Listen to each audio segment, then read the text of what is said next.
하나님 아버지 감사합니다. 매일매일 우리에게 새 삶을 허락하여 주시고 오늘도 또한 또 하루를 우리에게 주심을 주님 감사드립니다.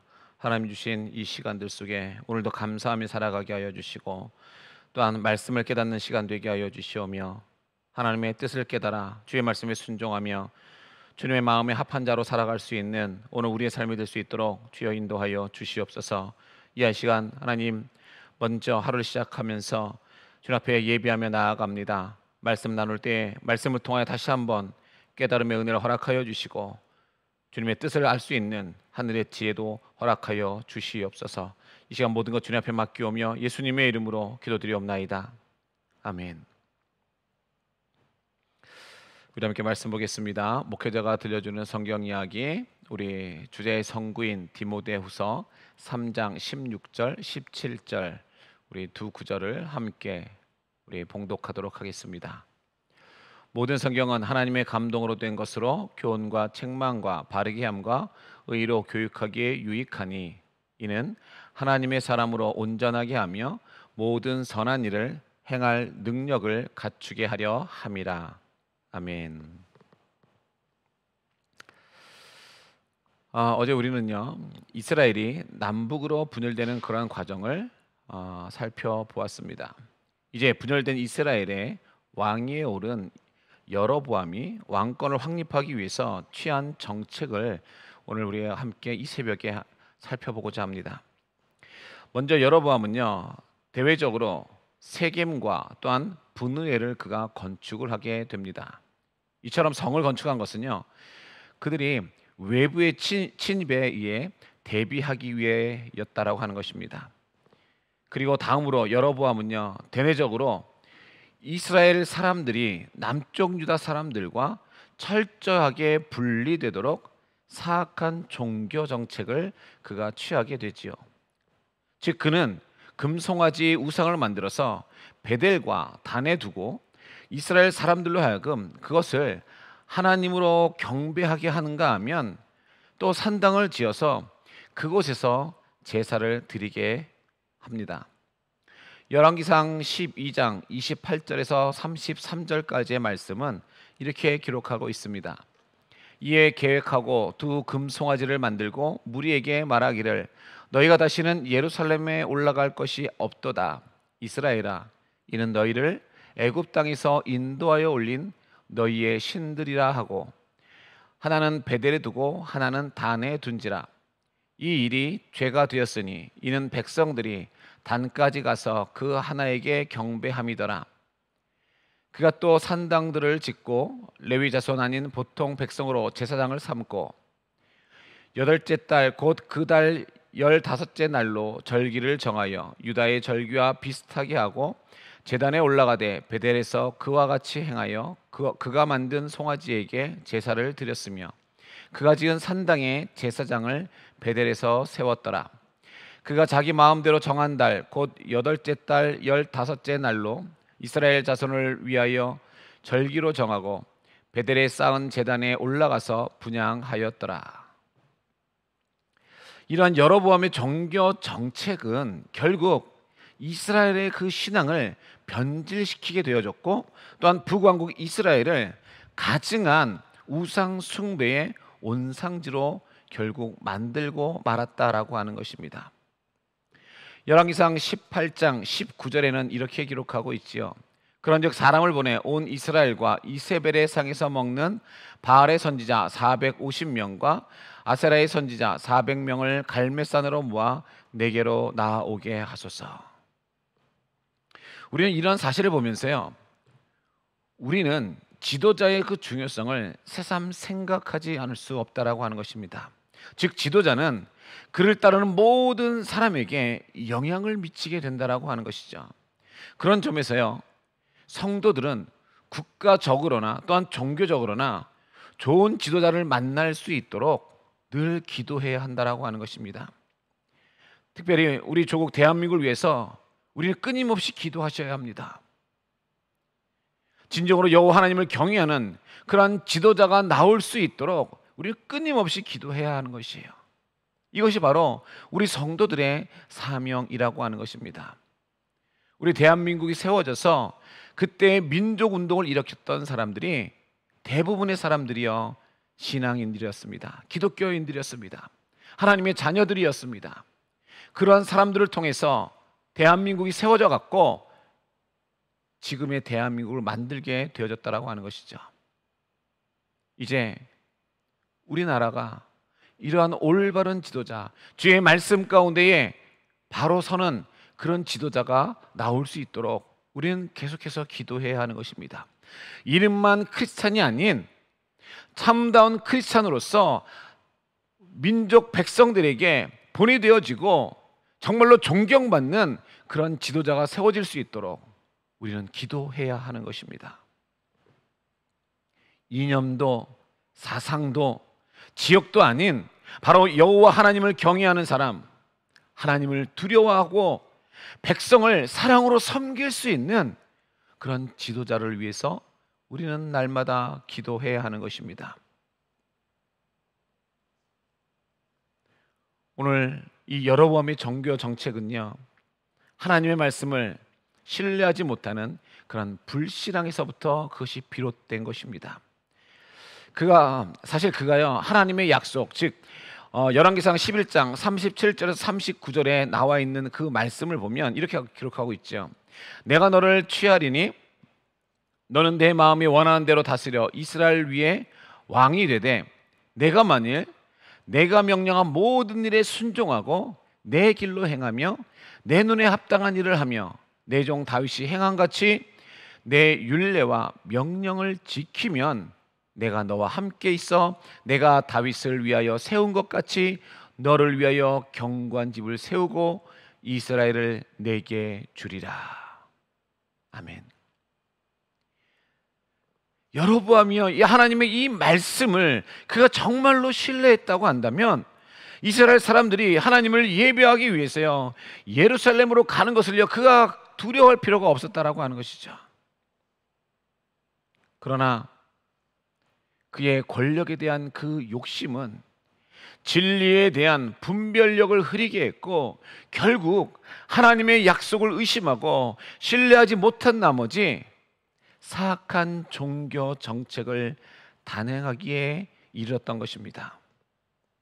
이처럼 모든 죄악은 이기적인 욕심에서 시작되고 그 결과는 결국은 파멸이다라고 하는 것입니다. 그러므로 우리는 계속적으로요 자기를 부인하는 노력을 끊임없이 우리가 해야 하는 것입니다. 대표적인 사람이 바로 우리가 잘 알고 있는 다윗입니다. 우리는 정말 다윗이 살았던 그 삶의 모습을 본받고 우리는 그 삶을 살아갈 수 있도록 우리가 더욱더 우리 자신을 부인할 수 있는 노력을 해야 한다라고 하는 것이죠. 결국 우상 숭배로 말미암아 백성들은요 타락하게 되어졌고 그 결과 북이스라엘은요 나라가 완전히 사라지게 되어버리고 말았다라고 하는 것입니다. 하나님이 택한 백성이었으나 하나님을 버리고 이방 신들을 섬김으로 얻게 되는 끔찍한 그런 결과였던 것이죠. 이런 여로보암의 죄악을요 하나님은 결단코 간과하지 아니하신다라고 하는 것입니다. 하나님의 사자가 여로보암의 우상 숭배에 대해서 하나님의 심판을 경고합니다. 앞에서 말씀드린 것 같이 여로보암은요 그 왕권을 확립하기 위해서 베델과 단에 금송아지 우상과 산당을 세우고 이스라엘 사람들로 하여금 그곳에서 제사하며 분향하도록 했다라고 하는 것이죠. 또한 그 역시 친히 베델 단에서요 분향함으로써 그의 종교 정책을 가시화했다라고 하는 것입니다. 열왕기상 13장 1절은 이렇게 기록하고 있습니다. 보라, 그때에 하나님의 사람이 여호와의 말씀으로 말미암아 유다에서부터 베델에 이르니 마침 여로보암이 제단 곁에 서서 분향하는지라. 실로 여로보암의 그 왕권 다지기 작업은요 순풍에 돛단 듯 매우 순탄해 보였습니다. 그런데 갑자기요, 큰 태풍과 같은 그런 문제에 직면하게 되지요. 그것은 유다로부터요, 한 선지자가 나타나서 느닷없이 베델 제단의 그 파멸을 선포하고 그 예조를 보인 것입니다. 열왕기상 13장 2절에서 5절은 이렇게 기록하고 있습니다. 하나님의 사람이 제단을 향하여 여호와의 말씀으로 외쳐 이르되 제단아 제단아 여호와께서 이와 같이 말씀하시기를 다윗의 집에 요시아라 이름하는 아들을 낳으리니 그가 내 위에 분향하는 산당 제사장을 내 위에서 제물로 바칠 것이요 또 사람의 뼈를 내 위에서 사르리라 하셨느니라 하고 그날에 그가 징조를 들어 이르되 이는 여호와께서 말씀하신 징조라 제단이 갈라지며 그 위에 있는 재가 쏟아지리라 하매 여로보암 왕이 하나님의 사람이 베델에 있는 제단을 향하여 외쳐 말함을 들을 때에 제단에서 손을 펴며 그를 잡으라 하더라. 그를 향하여 편 손이 말라 다시 거두지 못하며 하나님의 사람이 여호와의 말씀으로 보인 징조대로 제단이 갈라지며 재가 제단에서 쏟아진지라.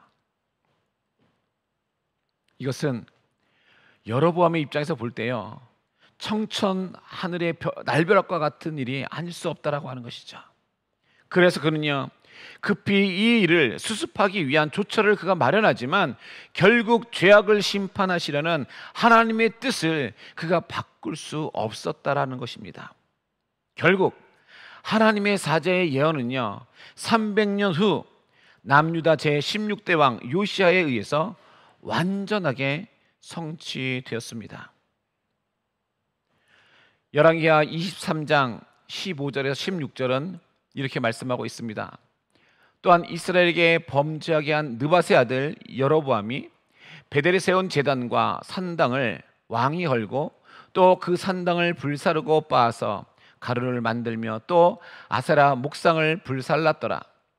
요시아가 몸을 돌이켜 산에 있는 무덤들을 보고 보내어 그 무덤에서 해골을 가져다가 제단 위에서 불살라 그 제단을 더럽게 하니라. 이 일을 하나님의 사람이 전하였더니 그 전한 여호와의 말씀대로 되었더라. 이처럼 죄에 대한 하나님의 심판은요, 그때가 조금은 지연되다 할지라도 필연적일 수밖에 없다라고 하는 것이죠. 하나님의 심판은요, 결국 그것이 이루어지게 된다라고 하는 것입니다. 하나님은 공의로우시기에 결코 죄를 용납하지 아니하십니다. 그러므로 우리 성도들은요, 악인의 형통함을 부러워하거나 그와 야합하려는 태도를 취해서는 안 된다라고 하는 것이죠. 도리어 본문에 하나님의 사자와 같이 악한 세대에 하나님의 그 경고의 메시지를 전달하기를 주저해서는 안 될 것입니다. 특별히 성도들 각자는요, 하나님께서 이 어두움의 세상에 세우신 등불이며 메신저임을 한시라도 망각하는 일이 없어야 할 것입니다. 이렇듯 하나님께서 보낸 사자가 여로보암의 죄악을 책망하고 하나님의 심판을 선포합니다. 그런데 하나님의 사자가요, 하나님의 말씀을 어기는 그런 실수를 하게 되어지죠. 그렇게 함으로써 도리어 하나님의 심판을 받는 그러한 장면이 나옵니다. 사실 하나님의 사자는 자신의 임무를 성실하게 수행하고 하나님의 지시에 따라왔던 길이 아닌 다른 길로 돌아가던 그런 중이었습니다. 그런데 그는 불행히도요, 베델에 살고 있던 한 늙은 선지자의 그러한 거짓말에 속아서 하나님의 지시를 그가 어김으로써 비참한 최후를 맞이하게 된 것입니다. 그토록 성실하고 충성스러웠던 그 하나님의 사자가 단 한 번, 그것도 부지중의 실수로 하나님께 버림을 받았습니다. 그러나 우리는요, 이러한 사실을 통해서 보다 심오한 하나님의 섭리하심에 우리가 눈을 돌려야 할 것입니다. 즉 하나님의 사자의 죽음에는요, 보다 큰 하나님의 뜻이 담겨 있다라고 하는 것입니다. 즉 하나님께서는요, 선지자의 그 죽음을 통해서 당신의 그 말씀의 확실성을 증거하고 당신의 그 말씀이 조금이라도 훼손됨이 없이 그대로 이스라엘 백성에게 전해지기를 바라셨던 것입니다. 아마도 이스라엘 사람들은요, 하나님의 말씀을 거스려 우상 숭배하는 사람들과 음식을 먹는다는 이유로 참혹한 죽음을 면치 못한 하나님의 그 사람의 모습을 보고 우상 숭배를 일삼았던 자신들에게 임할 그 하나님의 심판의 중함을 느끼며 큰 두려움에 빠졌을 것임에 틀림이 없습니다. 결국 하나님은 연약한 그 인간의 실수까지도요, 당신의 뜻을 드러내는 방편으로 그 모든 것들을 사용하신 것입니다. 그러므로 선지자의 죽음은 인생의 무상함을 보여주는 것이 아니라요, 인간의 연약함에도 불구하고 모든 것을 허사로 만들지 아니하고 당신의 뜻을 이루시는 하나님의 신실하심을 지금 보여주고 있는 것입니다. 또한 그리스도인의 참 성공과 행복은 이 생에서 얻어질 수 있는 것이 아님을 보여준다 할 것입니다. 그러므로 우리는 이러한 사건들을 통하여서 하나님의 말씀에 대해서는 철저히 순종이 요구된다고 하는 것과 하나님의 공의는 지극히 엄정하다는 것, 또 거짓 선지자는 스스로 선한 일꾼인 것처럼 사람들을 속이며 유혹함으로 하나님의 그 말씀에 의해서 잘 분별해야 한다는 것 등을 우리가 깨달아야 하는 것입니다. 이럼에도 불구하고 여로보암은요, 회개할 줄 몰랐다라고 하는 것이에요.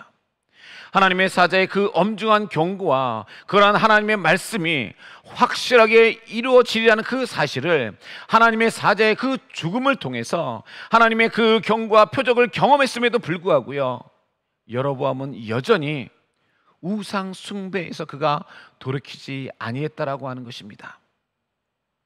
여로보암은 여전히 우상 숭배에 몰두했는가 하면 레위 사람이 아닌 보통 그냥 일반 백성들 가운데서요, 자원하는 자로 제사장을 삼아서 금송아지 우상에게 제사하게 했던 것입니다.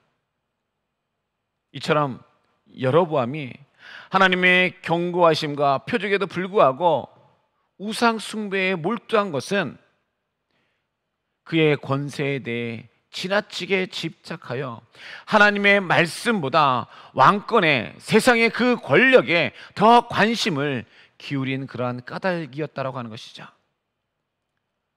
그는 그의 왕위가 하나님께로부터 왔다는 것을 여전히 깨닫지 못하고 자신의 방법으로 그의 왕위를 지키고자 노력했던 것입니다. 여로보암의 이와 같은 모습은 자신의 죄를 지적하는 나단의 책망을 받고 하나님께 통회하며 자복했던 다윗의 모습과는요, 매우 대조적이다라고 하는 것이죠. 바로 그 차이로 다윗은 수많은 결점에도 불구하고요, 그는 지금까지 성군으로 추앙받는 반면 여로보암은 악한 왕의 오명을 쓰고 비참한 최후를 그가 맞이해야 했던 것입니다. 열왕기상 13장 34절에는 이렇게 기록하고 있습니다. 이 일이 여로보암 집에 죄가 되어 그 집이 땅 위에서 끊어져 멸망하게 되리라. 그렇습니다. 이와 마찬가지로 성도들이 의인이라 칭함을 받고 구원의 은혜를 입을 수 있는 것은요, 우리에게 의의가 있어서가 아니라요, 비록 연약하고 결점투성이 이기는 하지만 우리가 죄를 인정하고 겸손하게 하나님의 은총을 바라기 때문인 것입니다. 반면 스스로 완악하여 하나님의 뜻을 거스르는 자는 하나님의 심판을 면치 못하게 될 것입니다. 사랑하는 성도 여러분, 하나님께서 허락하신 오늘 복된 하루, 하나님의 말씀 앞에 겸손히 나 자신을 발견하면서 그 하나님의 말씀에 순종하고 그 주님을 의지하며 살아가는 오늘 우리 모든 성도들이 되기를 주님의 이름으로 간절히 축원합니다. 기도드리겠습니다. 하나님 아버지, 이 땅을 살아가는 오늘 우리 모두가 오로지 주님만을 바라보기 원하고 주의 말씀을 신뢰하며 오늘을 살아가길 주님 소원합니다. 주님, 여로보암과 같이 주의 음성을 들었지만 불순종으로 나아가는 자가 되지 않게 하여 주시고 우리에게 믿음의 믿음을 허락하여 주시어서 주의 말씀에 순종하며 세상의 이치를 따르기보다 하나님의 말씀을 따라 이 세상을 살아갈 수 있는 하나님의 복된 자녀들 되게 하여 주시옵소서. 오늘 우리가 더욱더 굳건한 믿음을 소유하길 주님 소원합니다. 다윗과 같은 하나님을 향한 사랑을 허락하여 주시고 또한 갖게 하여 주시고 우리의 믿음이 주님의 마음에 합한 그런 믿음의 모습이 될 수 있도록 주여 저희들을 인도하여 주시옵소서. 오늘도 주님만을 의지하기 원합니다. 주님만을 바라보기 원합니다.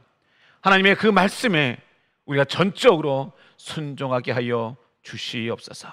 모든 것 주님 앞에 맡겨오며 예수님의 이름으로 간절히 기도드리옵나이다. 아멘. 우리 함께 기도하실 때에 말씀을 기억하시면서 하나님, 오늘 하루 주님 주신 시간들 속에 주의 말씀을 기억하며 하나님의 말씀에 순종하게 하여 주시옵소서. 주님의 그 말씀을 온전히 의지하며 살아가는 오늘 우리의 삶이 될 수 있도록 주여 우리를 붙들어 달라고 이 시간 말씀을 기억하면서 함께 기도하시고 우리 화면에 나와 있는 우리 기도 제목들을 함께 놓고 기도하고 마지막으로 여러분들이 갖고 계신 기도 제목 놓고 기도하신 후에 모든 예배 순서를 마치도록 하겠습니다. 함께 기도드립니다.